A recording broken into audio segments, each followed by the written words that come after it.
Boa tarde, pessoal, tudo bom? Meu nome é Marcos, sou advogado. Estamos aqui em mais um grande encontro da advocacia do nosso diretor, Dr. Laísson Bueno. Nos encaminhou aqui a advogada doutora Amanda Rezende. Se quiser deixar suas redes sociais, seus contatos. Olá, meu nome é Amanda Rezende, sou advogada em Direito da Saúde. Agradeço ao Dr. Marcos e ao Dr. Laísson Bueno pelo convite. Pode falar, sua... A minha rede social é @advocaciars no Instagram e Amanda Rezende, advogada da saúde no Facebook. Tá bom. Então, para o pessoal de casa entender como é que começou essa jornada aí na advocacia, no direito, foi de criança, você ia fazer outra coisa e resolveu fazer direito, como é que é? Não, eu sempre quis estudar direito Certo. e, a princípio, o foco era concurso público. Eu sonhava em ser procuradora Uhum. da República, mas aconteceu a advocacia, né? Eu sei. Em 2012 eu terminei meu curso na Universidade de Brasília, no CEUB, e em 2014 eu já virei advogada e comecei com a saga, né, da advogada generalista, a Sei. cível, aí fui para a advocacia trabalhista, até descobrir o direito da saúde, que virou minha paixão. Desde então atuando, desde Então, 2021, especialista nessa área. estamos especializados, é o seu nicho, sabe É, tudo. mas é aquela coisa do estudo constante. Uhum.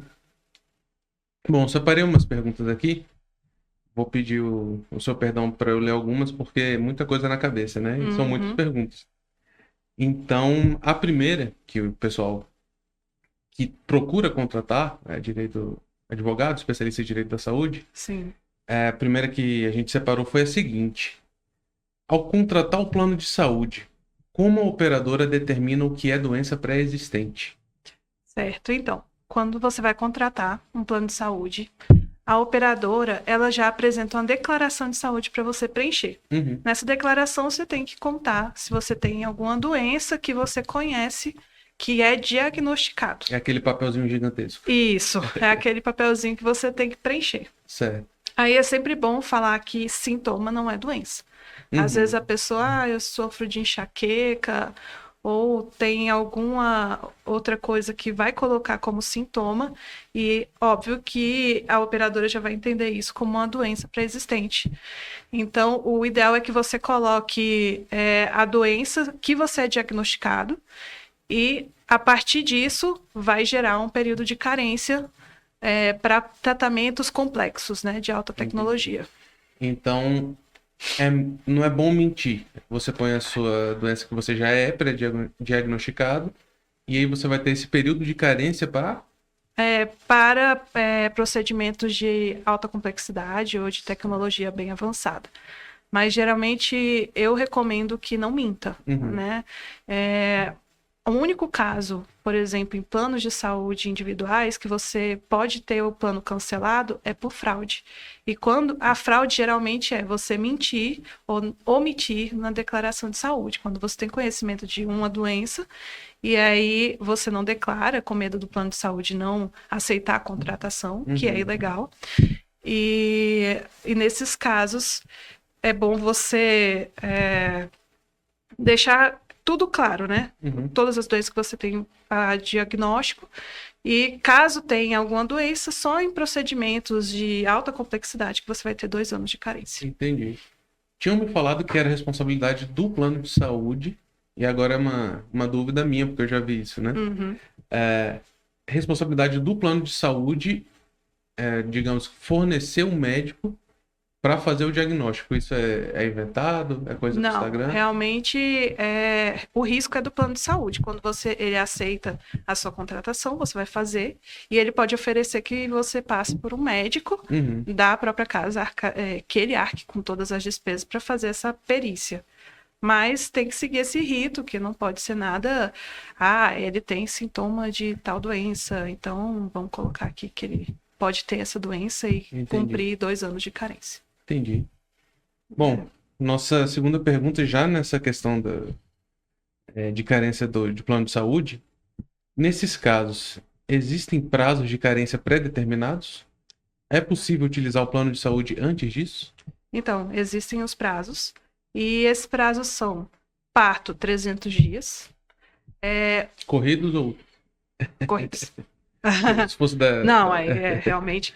Mas se você pensar, por exemplo, uma mulher, o tempo de gestação são 280 dias, né? Sim, Então, se ela contratar o plano assim que ela estiver grávida, ela não vai ter o custeio do parto. é melhor esperar um pouco, né? É melhor esperar um pouco. Então, Ou, se for um caso de emergência, que aí é outro prazo, são 24 horas a partir da contratação.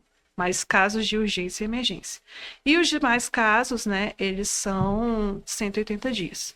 E tem o caso lá das doenças pré-existentes, que são 24 meses. hum, Então, sim, pode utilizar, por exemplo, a pessoa contratou ontem o plano. Hoje ela está com dor na barriga, que justifica que foi diagnosticado como apendicite. Tem que fazer certo. na hora, é urgência. Então, nesse caso, ela já tem direito e o plano tem que arcar. Pergunta minha agora, que surgiu Hum, uma dúvida. Se eu declarei uma doença pré-existente e o plano recusou, o que que eu faço? Então, o plano não pode recusar.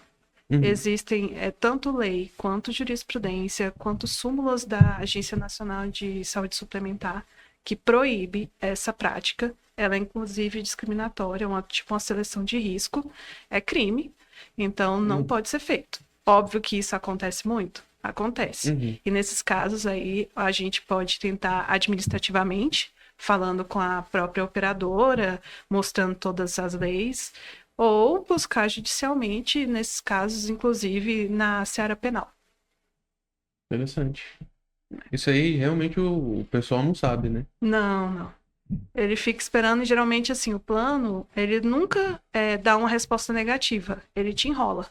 Hum, Ele fica falando que tem perícias e mais perícias, só que não justifica esse atraso na contratação. E geralmente isso acontece muito com a comunidade autista, né? uhum, Quando se o pai declara que o filho é autista, o plano tende a não aceitar, vai enrolando, não dá resposta e não aceita a contratação. Aí vai omitindo, né? Mas aí, às vezes, o pai vai e tenta contratar o plano sem colocar na declaração de saúde que a criança é autista e o plano aceita. uhum. Aí, nesse caso, é quase uma prova contra. Só que, óbvio, que a gente não recomenda essa mentira, Sim, né? sim, sim. Mas isso é uma prova que tem mostrado muito que o plano de saúde está agindo de má fé, fazendo uma seleção de risco, que é uma prática totalmente abusiva. E nesse tópico das crianças autistas, o plano daria carência ou... Então, é porque autismo, ele não é doença. Certo. Autismo, ele é uma condição da pessoa. Então, nesse Uhum. caso, não cabe doença pré-existente. E Entendi. até Então não porque tem risco nenhum, né? não, Pro pai, pra teoricamente não, mãe. só que o plano, quando aceita, ele tenta colocar como doença pré-existente. Hum, Só que muita gente, eles têm uma ideia errada, né? Quando eles pensam, nossa, eu vou ter que cumprir 2 anos de carência, eles pensam que é de tudo, que ele não pode fazer uma consulta, uma terapia, uhum. nada. Só que a carência, como eu disse, é para questões de alta complexidade. E geralmente o autismo, o que é o gasto muito alto deles, é em questões de terapia. E Certo. terapia são 180 dias de carência. Mesmo se tiver um caso de doença pré-existente, que não é. Entendi. Já no assunto, né? A gente tem uma pergunta aqui que é a seguinte. Nos últimos anos, manifestações das famílias autistas quanto à falta de cobertura e de tratamento pelas... Perdão. Nos últimos anos, é, acredito que deve ter faltado uma palavrinha aqui. Nos últimos anos, existem manifestações, né, das Uhum, famílias autistas quanto à falta de cobertura de tratamento pelas operadoras de saúde. uhum. Essa situação, então, ainda persiste. Persiste. Felizmente, é um grande problema e que tem chamado muita atenção até de outras pessoas com relação às coberturas de doenças no plano de saúde. O que Uhum, acontece é o seguinte, a comunidade autista, ela tem grandes necessidades, principalmente de terapias, como eu falei, que são fonoaudiólogo, musicoterapeuta, psicólogo, terapia ocupacional. Então, são vários tipos de terapia e o que o plano fazia? Ele permitia uma por semana, numa carga horária de 40 minutos, e o resto as mães tinham que correr para pagar. E é muito caro. Então, uma por semana seria, por exemplo, Psicólogo, imagina. Aí Isso. se fizesse uma sessão com psicóloga, não poderia fazer mais nada. É porque existe casos e casos. Certo. Muitos, eu tenho clientes que eles precisam fazer, dependendo do nível de suporte, ele precisa de 5 dias na semana. E numa carga horária muito extensa de fazer várias terapias, conforme o diagnóstico médico e o que o médico assistente determina, ele precisa, é quase uma carga escolar, de 1 às 7 da noite. Só que Entendi. aí o plano de saúde normal, para qualquer pessoa, o que que ele permite? Uma sessão de psicoterapia por semana, ou de fonoaudiólogo por semana. Uhum. E às vezes a criança precisa, até pela janela de neuroplasticidade dela, que essa terapia ela seja intensiva, até para preparar a criança para a vida. Então, o plano não arcava com essas terapias, os pais não tinham condição e a criança saía em falta e muito prejudicada. Aí, óbvio que vários pais de crianças autistas se uniram em busca desse direito. E até aconteceu todo o episódio do rol da ANS, que muita gente não fazia ideia do que era e passou a ser debatido por todos em 2022 e 2023, que era a questão de, e agora? O rol é taxativo, é exemplificativo, e principalmente por causa dessas famílias que começaram a pedir, a buscar os direitos, essa cobertura pelo plano de saúde. Até porque você paga caro, né? Por um plano de saúde, você precisa pelo menos desse retorno, né? E acontece que, desculpa, tô com sinusite e a voz está falhando. E as famílias, elas foram em busca desses tratamentos. A ANS ela estava mais voltada a limitar, né, determinar que o rol seria taxativo, que só poderia ser o que estava na resolução da ANS, enquanto que tinha jurisprudência que entendia que não, era exemplificativo, que as operadoras de plano de saúde elas correm um risco ao assumir essa prestação de serviço, né, de tratar a saúde. É o risco do negócio. Só que esse é um caso muito complexo, né? Porque realmente gastos enormes, só que faz parte, né? Não podemos deixar prejudicar a pessoa, é um direito à vida, à dignidade dela. Então, hoje, melhorou muito. Hoje, a ANS, até para reduzir essa briga, né, dos pais, eles liberaram todas, colocaram como ilimitadas todas essas terapias. Só que ainda assim persiste algumas recusas, algumas limitações. Às vezes os planos de saúde eles não pagam as clínicas credenciadas e elas cortam a prestação de serviço. Então ainda tem muito problema nessa área, por isso que geralmente essas famílias estão sempre em busca de um advogado para ajudar nessa área.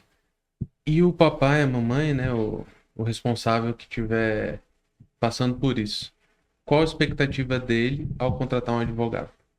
Então, geralmente eles sabem muito, às vezes sabe mais que o advogado, até por entender a questão da saúde, a questão do tempo, os prazos. Geralmente, um pai, a gente sempre busca, né, a tutela de urgência, que é conseguir em 24 horas, 48 horas, que as operadoras custeiem o tratamento, porque tudo varia. Antes eles falavam que a terapia ABA, que é a principal terapia para essas crianças, ela não tinha base científica. Já foi comprovado. As operadoras. As operadoras. Já está mais que comprovado que tem. Certo. Então, hoje eles são mais abertos, só que, óbvio, evolui. E aparecem novos métodos. E aí eles começam a negar. Então, é nesses momentos que a gente entra também para fazer valer esse direito dos E a liminar, clientes. tá saindo a tutela de urgência? Tá. Nessa parte dos autistas está saindo, até porque eu acho que nenhum juiz ele quer esse problema nas mãos, né? Realmente é provado que a gente tem que correr contra o tempo. Como eu disse, existe essa janela da neuroplasticidade. E quanto mais tempo perder, pior para a criança, pior para ela se adequar ao mundo hoje. Entendi. E continuando o processo, a expectativa é que a liminar seja confirmada ou A expectativa... tá tendo uma reversão? Sim, a maior parte das causas elas estão sendo confirmadas. Até hoje eu não peguei nenhuma que não foi. Só que, claro, sempre os planos de saúde eles estão sempre entrando com recursos e, né, alguns estão chegando lá nas Supremas Cortes, só que nas primeiras instâncias elas estão sendo confirmadas. Certo. Agora vamos para outro tópico também que o pessoal é muito curioso, né? E as pessoas de fato precisam, e quando precisam é uma coisa séria, né? São medicamentos de alto custo. Nesse tópico, chegou uma pergunta para a gente que é a seguinte: além de consultas, exames, cirurgias, o plano de saúde também deve custear medicamentos? Sim. Da dipirona a Não. É alto custo. só alto custo. Porque, em regra, você tem que olhar, nesses casos, o que está no rol da ANS. E o que não está no rol da ANS, o chamado off-label, a gente tem que ver as evidências científicas e se esses medicamentos eles foram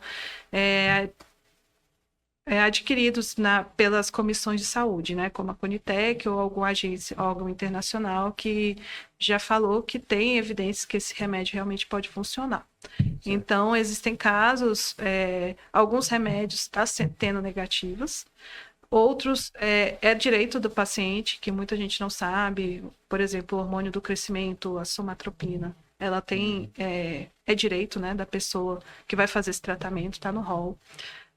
Remédios para câncer, todos esses. Agora tem regras, por exemplo, que remédios de uso domiciliar, o plano de saúde não tem que custear. Só que alguns, eles são realmente de alto custo e é um tratamento, equivale a um tratamento quimioterápico, algum outro, que tem esse custeio. Então, em grande parte, a gente consegue sim fazer o plano custear esses medicamentos. E tem uma definição para alto custo, algo objetivo, ou é alto custo para a realidade da família? Hoje é para a realidade da família. Existem muitos casos que a gente vê de remédio com pessoas que têm esclerose múltipla, que são milhões de reais e que realmente é bem complicado. E existem outros que são doenças raras, que também é muito complicado, que é 380 mil, 20 mil, que realmente atrapalha, não é qualquer... Hoje, a realidade brasileira é muito complicado você custear. Só que tem casos também de diabetes, que se você somar ao longo do ano o custo para usar o sensor ou uma bomba de insulina, ele é muito alto para a família brasileira. Então, isso também pode ser questionado na justiça. E agora uma dúvida também que não veio da internet, mas que outro dia eu estava vendo. Salvo engano, é AMI, que a criancinha tem que tomar até 6, 7 anos, né? O remédio. Isso. Eu já vi criancinhas ganhando e criancinhas perdendo. Como é que tá essa situação? Tem muitos casos que o juiz nega, porque a questão hoje, e é a principal tese de defesa de qualquer plano de saúde, é o equilíbrio econômico-financeiro. Quando você gasta 2 milhões num remédio para uma pessoa, as outras pessoas acabam ficando sem tratamento. E isso é levado em consideração. Geralmente, esse tipo de remédio a gente procura mais pelo SUS, né? Por conta é um direito, um direito da saúde estabelecido na Constituição. E, nesse caso, geralmente o Estado pode prover. Certo. Mas tem casos, sim, que o plano de saúde já foi condenado a bancar. E esse caso, geralmente, eu acho que são até 2 anos, né? Quando a criança ela é diagnosticada muito cedo, precisa tomar até 2 anos, por aí. Sei.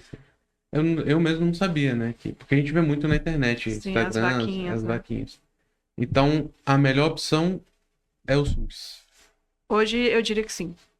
Para esses casos, sim. Porque realmente existe esse equilíbrio econômico-financeiro e que realmente tira...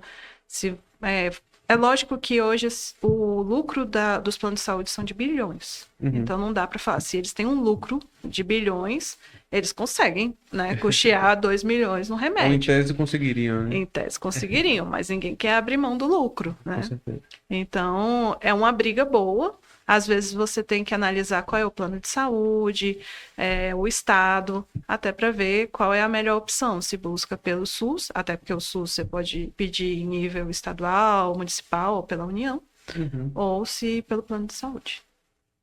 E pelo SUS, precisa de advogado? Precisa. Porque, infelizmente, quando a pessoa está buscando sozinha, devia ser sem burocracia e rápido, né? Ninguém quer tomar remédio. Com Em certeza. regra, todo mundo quer estar bem, estar saudável, sem remédio, sem terapia, sem nada. Quando a gente chega nesse ponto que a gente necessita de um remédio, se a gente pode comprar, ninguém vai ficar buscando o Estado. Só que 2 milhões de reais não é um remédio que você consegue arcar facilmente. Quer Uhum. dizer, considerando a realidade brasileira, talvez 0,5% de toda a sociedade brasileira conseguiria arcar com um medicamento desses, né? Talvez E até olha, menos, até né? menos. Sim, Então, nesse caso, realmente é uma responsabilidade do Estado. O próprio Estado se deu essa responsabilidade, né? é verdade. Já que, afinal de contas, todo mês ou todo ano a gente tem que fazer uma contribuiçãozinha para ele, né? Com certeza. Agora, outro tópico. Cirurgia bariátrica e pós-bariátrica. Perguntaram aqui pra gente. Estão em evidência as cirurgias bariátricas e as reparadoras. O plano de saúde deve puxar? Primeiro, se puder fazer aí uma diferenciação pra gente do que seria uma cirurgia bariátrica, o que seria uma cirurgia reparadora. Certo. Sim, a princípio a resposta seria sim, tem que custear. Tem inclusive foi debate recente pelo Superior Tribunal de Justiça, né, STJ, que existem muitos casos questionados na justiça sobre o dever de custeio, principalmente das reparadoras. Aí vamos definir. A cirurgia bariátrica geralmente é para pessoas obesas ou até com alguns problemas de saúde que acarretam a obesidade, que precisam fazer essa cirurgia. Então, é questão de saúde. Uhum. Então, o plano sim tem que custear. Tem grau a obesidade? Porque a gente vai no nutricionista e tem lá na obesidade grau 1, 2, 3. Como é que é isso? Geralmente essa parte de grau é porque existem outras questões envolvidas, né? Uhum. Com o que pode estar ocasionando no corpo da pessoa. Certo. Então, geralmente a pessoa tem casos que não aparenta ser obesa, porque na nossa cabeça leiga seria qualquer obesidade mórbida tem que fazer. Certo. Mas não, tem casos que a pessoa não aparenta estar super obesa, mas que se você olhar todo o diagnóstico de saúde, ela precisa realizar essa cirurgia bariátrica. Então, Entendi. essa parte realmente é com o médico. Ele vai entender qual é a melhor opção e se a bariátrica realmente é a melhor opção para a pessoa. E ele vai demonstrar que isso é necessidade de saúde, bem-estar. E aí ele Uhum. faz esse relatório médico. E, geralmente, os planos de saúde, em sua maioria, eles estão aceitando custear a bariátrica. O grande problema está sendo as reparadoras. O que são as reparadoras? Geralmente, a pessoa obesa fez a bariátrica, ela emagrece muito. Então, ela tem que fazer faz terapias, faz drenagem, só que tem um excesso de pele. E aí, esse excesso de pele, ela tem que fazer uma lipo, às vezes reconstruir a mama, por causa de tá sobrando muita gordura, muita pele, né? Uhum. Gordura não, pele, perdão. E aí, nesses casos, quando ela vai pedir autorização do plano para realizar essa cirurgia, o plano nega, falando que essa é uma cirurgia estética. E, em regra, o plano não tem que cobrir cirurgia estética, a não ser que esteja no contrato, que é muito raro, eu nunca vi. Uhum. Então, o que acontece? O plano de saúde, ele nega essa cirurgia reparadora, fala que é dever da pessoa, se ela quer fazer uma cirurgia estética, ela tem que arcar. Só que em muitos casos, isso é questão de saúde, Uhum. porque cria assaduras, acaba com a autoestima, tem vários outros problemas de saúde que geram esse excesso de pele. E aí essa sempre foi a briga na justiça de muitas pessoas que fizeram a bariátrica e procuram um advogado especialista exatamente para buscar o custeio pelo plano de saúde da cirurgia reparadora. E tá conseguindo Tá conseguindo? eliminar? Também. Tá bom. Agora uma questão. Quem é que prova que é estética ou não? É a pessoa que procura o autor, né? Pedindo pro Uhum. plano, ou o plano vai ter uma obrigação de provar perante o juízo que, olha, isso aqui é estético, porque isso, aquilo, outro, como é? Então, nesse Ou cada caso, um vai. não, nesse caso, tirando a exceção seriam planos de autogestão, a gente está falando do beneficiário de plano de saúde como consumidor. Então, sabemos que, óbvio, que os advogados eles produzem todas as provas possíveis, mas o ônus da prova é do plano de saúde, né? Certo. E o que acontece o meio de prova do advogado é mostrar o relatório médico. o médico, o assistente, ele é a melhor pessoa para falar se é um caso de saúde ou se é um caso estético. E aí ele vai demonstrar no seu relatório. Geralmente a gente pede que seja um relatório muito bem embasado, fundamentado, mostrando os problemas que acarretam esse excesso, para demonstrar para o juiz que é leigo na questão de saúde, que a pessoa necessita, ela não está querendo ficar só bonitinha, ela precisa realmente da cirurgia. Afeta também a própria imagem que a pessoa tem de si, né? Isso. A parte, e que também é saúde, né? Não Sim, pode sim. esquecer. Agora, uma pergunta aqui que eu estava notando seu conhecimento da saúde em si, né? Além Aham. do direito. Tem que ler livro de medicina? Como é? Ou você vai aprendendo nos próprios livros de direito da saúde? Não, os direitos da saúde, eles são mais técnicos e são muito poucos. Uhum, Nesses casos, a cada doença a gente vai aprendendo, né? Porque se eu tenho que fazer uma petição para falar, olha, o meu cliente ele precisa de uma cirurgia porque ele tem câncer no fígado. Eu tenho que saber o que se trata o procedimento que eu estou pedindo e quais as condições da pessoa e o que acarreta a demora no tratamento. E ainda tem que saber explicar para quem não E sabe, tem que né? saber explicar. Então, é um trabalho em equipe, né? Eu, geralmente, eu tenho contato com os médicos, eu tento orientar a forma como ele vai fazer o relatório de uma forma mais leiga, né? Para de fácil compreensão, que não tenha os jargões médicos, assim como a gente não tenta evitar um pouco mais os jargões O jurídicos, juridiquês e o o juridiquês, mediquês. então aí eu peço até para ele explicar de uma forma mais fácil, de fácil compreensão para o juiz, quais são as situações, o que pode acarretar. Mas, nesses casos também, a gente tem que ler estudos científicos, sempre para embasar melhor a nossa petição, né? É um Nosso trabalho caso. complexo, né? Com certeza. Totalmente. Não é uma simples execução de título extrajudicial, né? Não, não, essa parte. Se bem que pode ser complexa também, né? Não, Tudo, sim, com tudo. certeza. Essa é fora da nossa área, né? Sim. Acaba que eu tô aprendendo bastante. Eu não lembro nem se tinha matéria disso, se Não, tem matéria. não. Até hoje não tem, né? Olha, eu já vi em alguns cursos, hoje, até pelo aumento das demandas, ter um curso de pós-graduação. Agora, na época de faculdade, não tinha.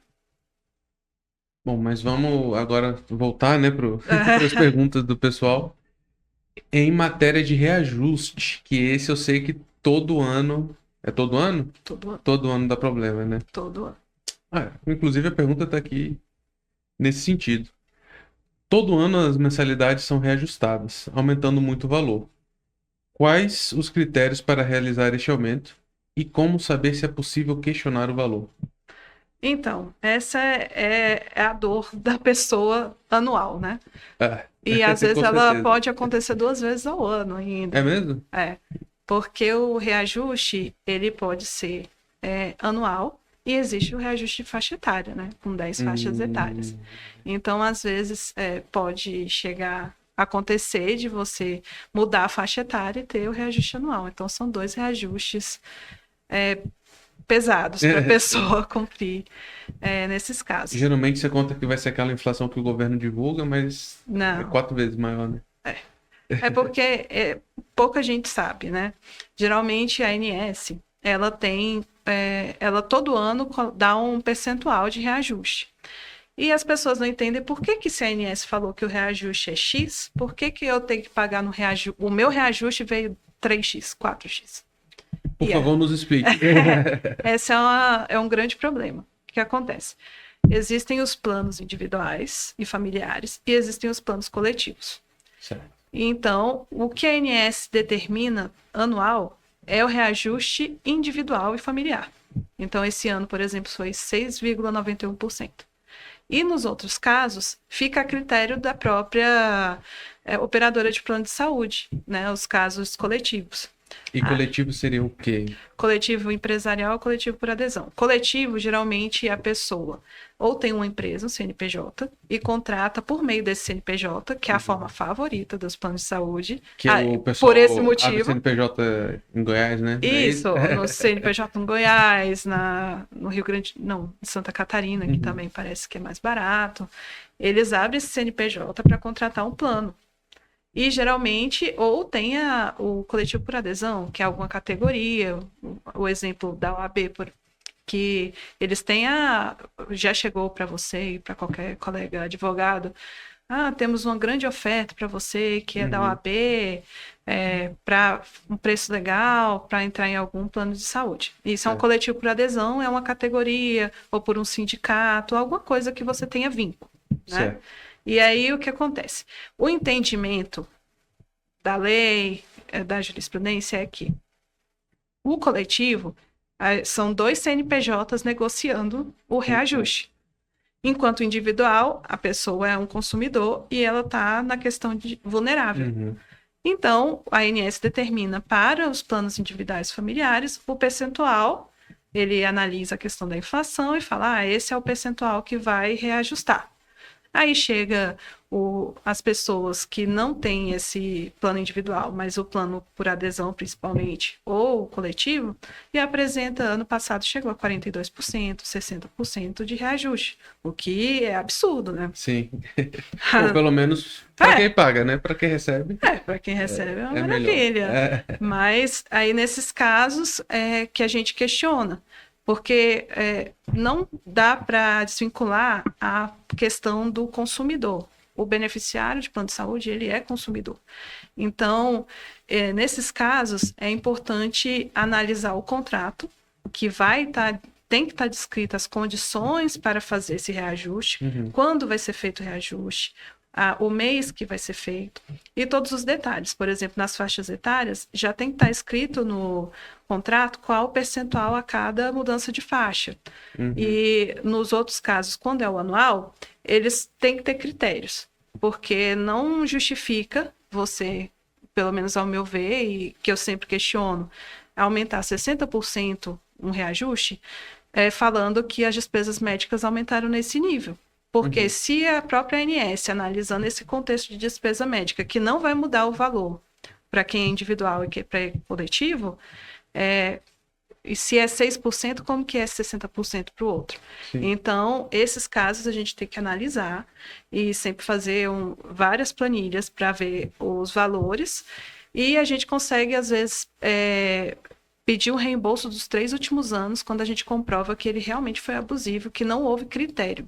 Então, essa parte é boa. É muito boa, essa parte, e dá muito certo. Até porque, como eu disse, os planos de saúde, eles não têm critério. Eles colocam um valor muito abusivo acima e pouca gente questiona. Então, as pessoas ou deixam de ter um plano de saúde, cancelam, ou eles pagam. Pouquíssimas pessoas questionam e pode questionar, porque realmente é abusivo, não faz sentido. Teve um ano, o maior ano recente, inclusive, de reajuste nos planos individuais, eles foram 15,5%. E como que os planos de saúde coletivos, eles estão fazendo 42% de reajuste? Não faz sentido. Então, sempre bom questionar, procure um advogado especialista que entenda sobre o assunto, que tenha essa especialidade, que ele vai te ajudar. E ganha liminar? Ou é um pouco mais difícil? Tem casos que o juiz concede, tem casos que não, mas ainda assim, quando ele analisa o todo, se for necessário faz perícia, ele vê que realmente não teve critério. 60% talvez seja... Já teve caso de 80%. É mesmo? Sim. Eu lembro uma vez que teve um aumento gigantesco, e aí depois descontaram no outro ano, emitiram uns boletos, e aí chegava... Quando você achava que tinha terminado de quitar a dívida do outro ano, que voltou, que foi, que não fez não sei o quê, chegava um outro boleto. Mas, por exemplo, teve o ano da pandemia, a ANS colocou que o reajuste seria negativo, de 8%, se não me engano. Pergunta se algum plano de saúde reduziu. Nenhum reduziu. Mas no outro ano aumentaram. Então, é sempre bom questionar. Esse é um caso que eu recomendo, até porque é uma prática abusiva. A pessoa, ela está pagando e, convenhamos, eu pago o plano de saúde para não usar. Ele é um seguro, né? No caso de precisar, até pelos custos de um tratamento de saúde. E todo mundo é assim. Só que tem casos que, infelizmente, a gente precisa usar. Então, é um risco, né? Mas também não pode ser um risco todo em cima do consumidor. Agora, vamos aqui porque tem muita pergunta e o nosso tempo já não é mesmo. Sobre descredenciamento. Recentemente, um plano de saúde descredenciou vários hospitais aqui no Distrito Federal, reduzindo consideravelmente o número de hospitais que aceitam esse plano. Agiu de forma correta? Não. O que acontece? Ele pode descredenciar, mas ele tem que avisar com 30 dias de antecedência todos os seus credenciados e os seus beneficiários.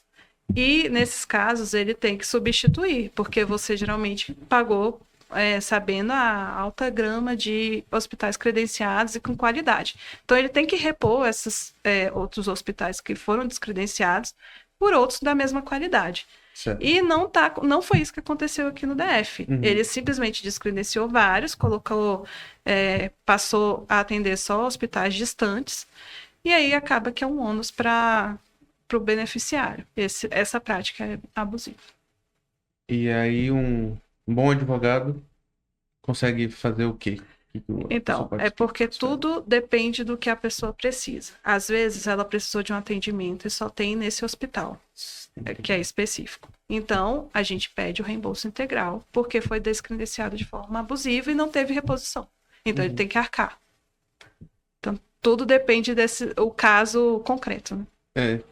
Falando em reembolso, a gente tem uma aqui também, que é um ponto que gera algumas dúvidas é sobre o reembolso de despesas médicas. Aproveitei a palavra reembolso para já puxar. Sim. O plano de saúde deve sempre reembolsar? Quais as regras nesse caso? Primeiro ponto, tem que constar em contrato que o reembolso pode ser feito, né, pelo plano de saúde. E aí, os casos de reembolso são: você pode optar por um médico credenciado ou um médico da sua confiança que não é credenciado. Uhum. Se existe um médico da mesma especialidade, então você só pode pedir um reembolso de acordo com os critérios do contrato de plano de saúde. Geralmente existe um valor que o plano de saúde paga para o médico credenciado. Aí você pode pedir a devolução desse valor para a consulta que você fez. E nos casos que não tem essa opção na rede credenciada e a doença é coberta pelo plano de saúde, então você tem direito ao reembolso integral. Mais uma antes da gente partir para o nosso encerramento aqui, que é sobre cancelamento.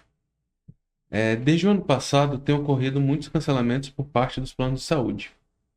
1. É possível questionar. E 2. É lícito esse cancelamento unilateral? Depende dos casos. O cancelamento unilateral, por exemplo, nos planos individuais, não pode, a não ser que tenha fraude ou atraso no pagamento.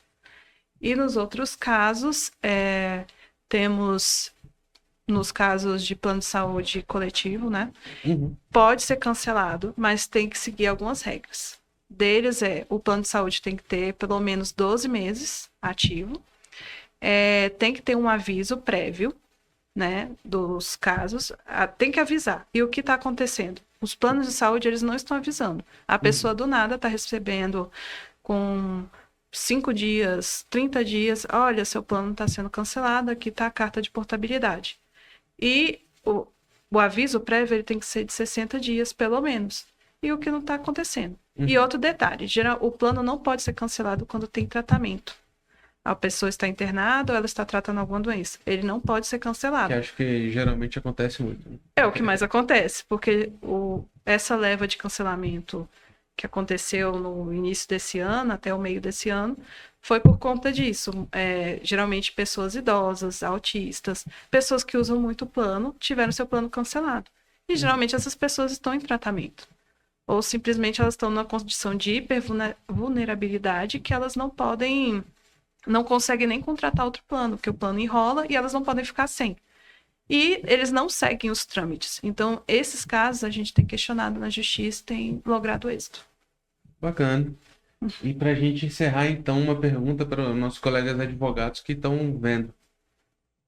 Vale a pena a jornada no direito da saúde? É muito árdua? Não recomenda para ninguém? Recomenda para todo mundo? Como é que é? Eu sou apaixonada por essa área. Mas ela é árdua. tortuosa ou é retilínea? Todos têm os seus Altos e baixos, altos e né? baixos. Só que é muito bom, porque, queira ou não, esse é uma área que a gente ajuda as pessoas, né? A gente defende a vida diretamente quando a gente busca o tratamento de saúde da melhor forma. Então, é uma jornada que eu entrei há 4 anos. Uhum. E eu posso dizer que eu sou apaixonada por essa área, não me vejo saindo mais dela. É um momento de estudo constante, porque está sempre mudando, sempre atualizando. Fora os casos de aprender sobre doenças novas e algo que é um pouco fora da minha área, mas que vale super a pena. E aonde que a gente acha mesmo Vossa Excelência? No Instagram, no Facebook, no WhatsApp? Então, tem o meu Instagram, @advocaciaars. Você me encontra no link da bio, tem